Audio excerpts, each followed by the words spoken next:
حلال حرام مخلوط مال سے خریدے گئے گھر کا حکم۔ عبداللہ صاحب پوچھتے ہیں، بھائی جگہ کا بھی لکھا کریں، عبداللہ کراچی سے پوچھ رہے ہیں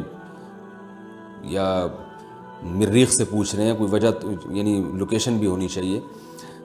تو انہوں نے پوچھا ہے کہ مخلوط مال یعنی کسی نے حلال و حرام پیسے مکس کر کے اس سے گھر خریدا۔ تقریباً 20 سال پہلے میری امی نے ایک زمین خریدی تھی جس کی قیمت 60,000 روپے تھی، اس میں سے 45,000 حلال کے تھے، باقی سود کے تھے۔ اب اس زمین کی قیمت 16 لاکھ روپے ہے، اگر ہم اس زمین کو بیچ دیں تو ان 16 لاکھ میں کتنے پیسے حلال ہوں گے اور کتنے حرام ہوں گے؟ صرف 15,000 صدقہ کرنے ہوں گے یا اس وقت کے حساب سے صدقہ کرنے ہوں گے؟ دیکھیے، یہ جو آپ نے کہا کہ ان میں 45,000 حلال کے تھے اور 15,000 سود کے تھے، تو پہلے تو اس کو متعین کریں، سود کے ہونے کا مطلب آپ کیا سمجھ رہے ہیں؟ یا تو یہ صورت ہوگی کہ آپ نے بینک سے قرضہ لیا ہوگا، یعنی آپ کی والدہ نے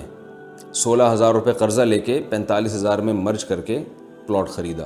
تو جب آپ بینک سے قرضہ لیتے ہیں، یہ قرضہ لینے کا عمل تو حرام ہے کیونکہ سودی قرضہ لینا حرام ہے، گناہ ہے، لیکن وہ رقم حرام نہیں ہوتی،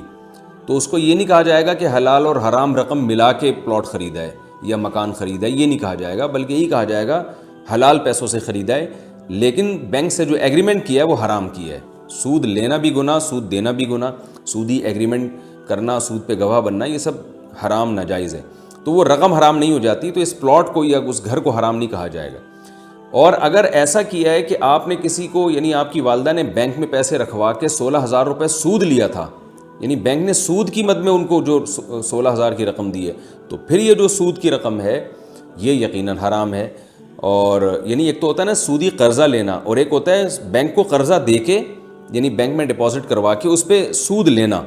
تو یہ جو حرام رقم وہ ہوگی جو بطور سود کے آپ وصول کریں گے۔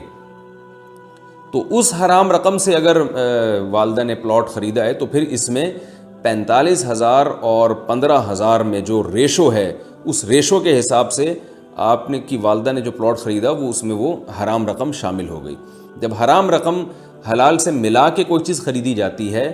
تو وہ کیونکہ مکس ہو چکی ہے، تو اس میں شریعت کا حکم یہ ہے کہ اس پلاٹ کی تو آپ کی والدہ مالک بن گئی، اور جتنے پرسنٹ اس میں حرام شامل ہوا ہے اتنے پرسنٹ کی جو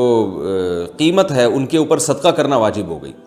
تو اس پلاٹ کی جتنی قیمت بڑھے گی وہ پرسنٹیج اسی حساب سے بڑھ جائے گی، یعنی پرسنٹیج کے حساب سے رقم کی مقدار اسی حساب سے بڑھ جائے گی، پرسنٹیج تو وہی رہے گی۔ تو آپ کو چاہیے کہ آپ یہ دیکھیں کہ 16,000 میں اور 45,000 میں نسبت کیا ہے، یعنی جو بھی ان دونوں میں فیصدی لحاظ سے پرسنٹیج کے لحاظ سے جو نسبت ہے اس نسبت کو متعین کریں، اور اب والدہ کو آپ یہ کہیں کہ جو 16,000 اور 45,000 میں جو ریشو ہے اس ریشو کے حساب سے وہ رقم اپنے اوپر واجب کر لیں کہ میں نے اتنی رقم صدقہ کرنی ہے، تو یہ پلاٹ کا استعمال ان کے لیے جائز ہو جائے گا۔ یعنی اگر یہ پلاٹ ڈبل ہو گیا، یعنی یہ اس پلاٹ کی قیمت ڈبل ہو گئی ہے تو 16 دونی 32,000 روپے ان کے اوپر صدقہ کرنا واجب ہوگا۔